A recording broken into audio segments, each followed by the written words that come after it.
خیلی خوش اومدی. آقا من تصمیم دارم از این به بعد دیگه زیادی جدی نباشم. رفقام، دوستای صمیمیم یا یه سری مخاطبا بهم گفتن آقا تو این برنامه‌های خرت و پرت و کازمیک و اینا زیادی جدی هستی، ما برای این نگاه نمی‌کنیم. من دیگه میخوام از باهاتون شوخی کنم. حالا محصول امروز که اصلا خودش یه جوره شوخی هم هست، محصول فان و باحالیه، ولی در کل چشم من دیگه تو این برنامه‌ها سعی می‌کنم یکم جدی نباشم.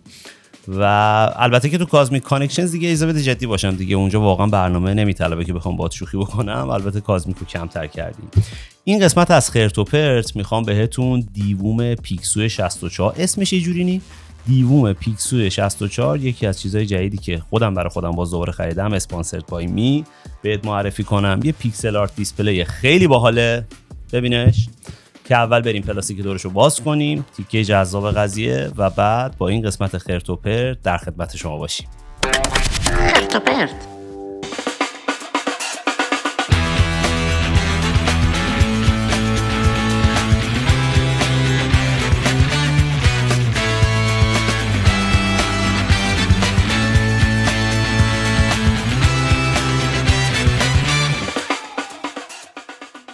خب پلاستیکو کندیم، خود پک جذابیه. ببین دیووم همیشه پکینگاش خیلی باحاله.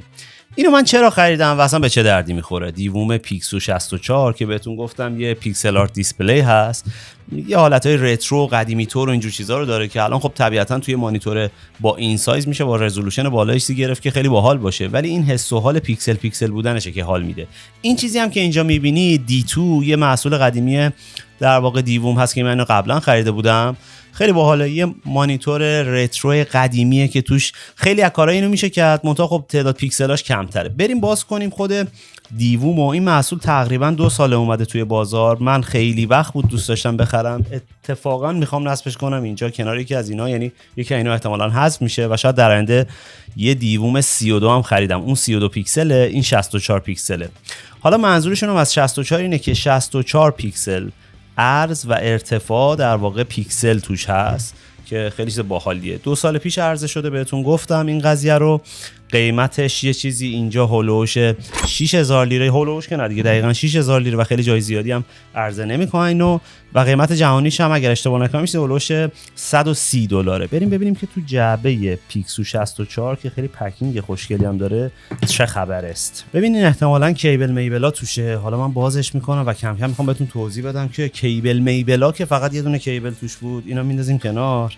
این کابل یو اس بی هستش که بهش وصل میشه. نکته جالبی که در مورد این وجود داره، در مورد این دیسپلی وجود داره، اینه که خودش با باتری داخلی خودش هم تا یه مدتی شارژ نگه می‌داره و کار میکنه، ولی بخواد دائما یه جایی روشن باشه بهتره که با این کابل یو اس بی سی کانکتش بکنید. این تا اینجای داستان. بریم سراغ خود جنس. چقدر تو زیبایی آخه. یه دفترچه پیکسو 64 باحالم اینجا داریم که احتمالاً توضیحات مربوط به کار کردنش هست که حالا اصولا اینا به درد ما نمیخوره، خودمون بلدیم چیکار کنیم، انقدر تو یوتیوب دیدیم.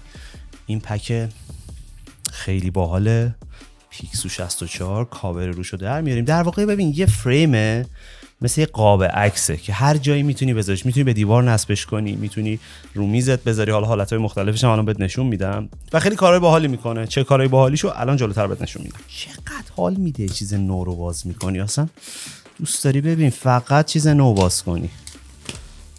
بعد اگه بر خودت جایزه خریده باشی که خیلی بیشتر حال میده. کارو بگی شما، کارو بگیر. اجازه بده. ببین یه فریم تر و تمیز باحال، 2 تا جای پیچ اینجا داره که میتونی پایه های اینوری بهش نصب کنی. پشتش یه جایی داره که میتونی در واقع از دیوار آویزونش کنی که احتمالاً من این کارو میکنم. جای رد شدن کابلش هم اینجا براتون گذاشته. و یه مانیتور، در واقع مانیتور که نه، یه پیکسل دیسپلی میبینید که 64 پیکسل در 64 پیکسل توش وجود داره که حالا الان روشنش میکنیم برای اولین بار. قبل از اینکه روشنش کنیم که حالا دکمه آن و آفش هم این کناره، بریم ببینیم. من این پشت چیزایی میبینم که به نظر در میاد. بریم ببینیم چه خبره. خب اون چیزی که از این پشت در میومد در واقع الان بخوام تو تصویر بهتون نشون بدم این هست که اینجا قرار گرفته. این پایه هستش که اگه شما تصمیم بگیرید اینو این شکلی بذارید، کافیه که فقط اینو این پشت بذارید و این مانیتورتون در واقع این شکلی به این صورت میتونه سر جای خودش قرار بگیره که اصولا من برای اینکه روی میز نمیخوام استفاده کنم احتیاجی به این هم نخواهم داشت و اینو میتونم بذارم سر جاش. دوباره خیلی هم ساخت میره سر جاش. بریم روشنش کنیم. نکته‌ای که در موردش وجود داره اینه که خب این به وای فای وصل میشه و اگر محصولات دیووم رو قبلا استفاده کرده باشی میدونی که خود دیووما مثلا اینم همینطوریه. یه اپی داره که تو اون اپ یه سوشال مدیای مخصوص خود دیوومه. انگار فرض کن که یه فیسبوک دستته که توش میتونی آرت گالری داری، میتونی خودت گیف درست کنی، انیمیشن درست کنی، میتونی اونجا عکس آپلود کنی، هر چیزی و یه سری فالوور داری، میتونی یه کسی رو فالو کنی در واقع. و این سوشال مدیای باحال مخصوص خودش داره و میتونی تمام طرحایی که میخوای رو مانیتور بذاری و از اونجا چک بکنی و باهاشون کار بکنی. بریم روشنش کنیم برای اولین بار ببینیم مثلا باتری داره یا نداره. مثل اینکه برای اولین بار باتری نداره، پس لازمه که ما به باتری به برق وصلش کنیم برای اولین بار. پس یه دقیقه صبر کن. خب بریم برای اولین بار بزنیمش به برق ببینیم که داستان به چه صورته. USB-C هم اونجوری که بهتون گفتم USB-C شو اینجا وصل میکنیم و دیگه الان احتمالاً باید بتونیم روشنش کنیم. بله میبینی که نوشته که waiting to configure. احتمالاً باید اینجا به وای فای هم کانکتش کنیم که خیلی باحاله.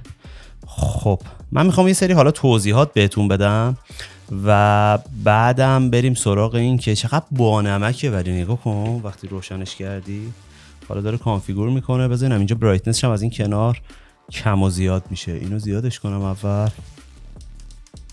اینجا میتونی طرحهای مختلف عوض کنی. چقدر جذاب. ببین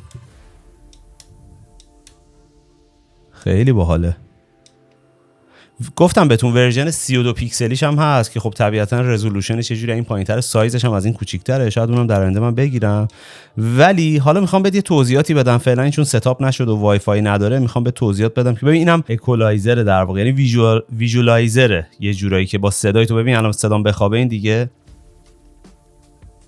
میخوابه و من اگه صحبت کنم این دوباره ویژوالایزره کار میکنه. خیلی باحاله. کلی آپشن داره. ببین یکی از چیزایی که خیلی به دردت میخوره حالا بعد از اینکه اپو وصل کردی و کانفیگورش کردی اینه که میتونی به یکی از سوشال مدیاهای خودت وصلش بکنی، مثلا اینستاگرام، یوتیوب، نمیدونم توییچ یا هر چیز دیگه ای و آمار لحظه‌ای سابسکرایبر تو اونجا برات میزنه. حالا در آینده این کارو میکنم ببینید. میتونه آمار لحظه‌ای مثلا چیزایی که تو توییچ، فالوورایی که تو توییچ دارید رو بهتون نشون بده، یا اسپاتیفای همینجور مثلا لیسنای اسپاتیفایتون رو میتونه بهتون نشون بده. هر کدوم از اینا رو که لینک بهش بدید، لینک یوتیوب رو میدید و اون براتون چنلتون رو اینجا میذاره. مثلا من دفعه بعد این کارو اینجا حتما انجام میدم. تو اون چنله میتونید ببینید که تو اون تصویر میتونید ببینید که چند تا سابسکرایبر دارید و لحظه‌ای فرض کن شما تو اون لحظه وسط برنامه اگه منو سابسکرایب کنین اینجا یه دونه عدد کانتر میره بالا.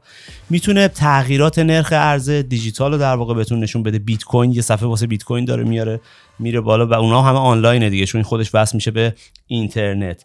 همونجوری که بهتون نشون دادم ویژوالایزر موزیک داره، میتونید موزیک پلی کنید و چندین مدل ویژوالایزر مختلف داره. تو این تشخیص دهنده ی نویز محیط یا دسیبل محیط رو داره که خیلی باحاله. روم مود که بذارید بهتون نشون میده که الان چند دسیبل صدا توی فضای اطرافتون هست.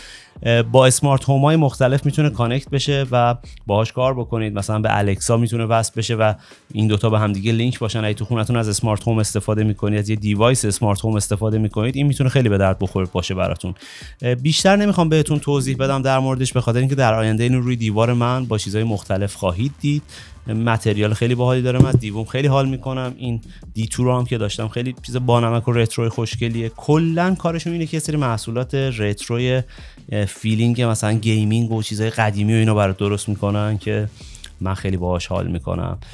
بریم ببینیم که تصویراش بعد از این به چه صورت هست و اینم از این قسمت خرت و پرت و جایزه جدید برای خودم. خیلی چاکریم.